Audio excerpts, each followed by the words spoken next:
This is a lesson on 3.4, how organisms get energy. Who needs energy?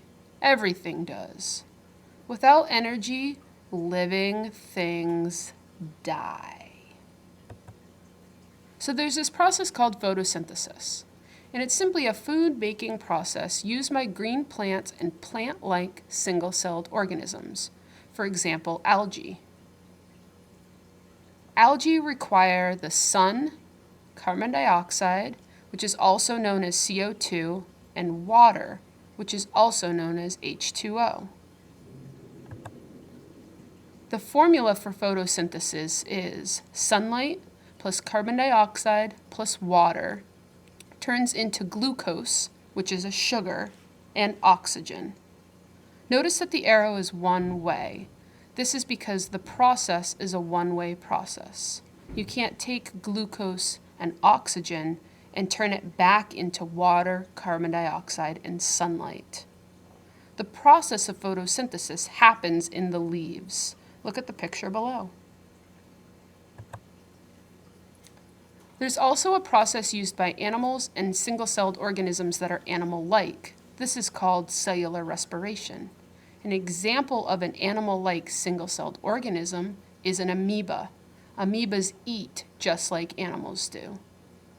Cellular respiration is a process where glucose, which is sugar in our food, is broken down and released as energy. This energy is called ATP, and it's released by our own cells. The formula for cellular respiration is glucose, or sugar, plus oxygen. And notice it converts into energy, or ATP, carbon dioxide, and water. Again, the arrow is one way. This is because you cannot combine ATP, carbon dioxide, and water and turn it into sugar and oxygen. Below there is a picture of both photosynthesis and cellular respiration. Notice the cycle that it creates.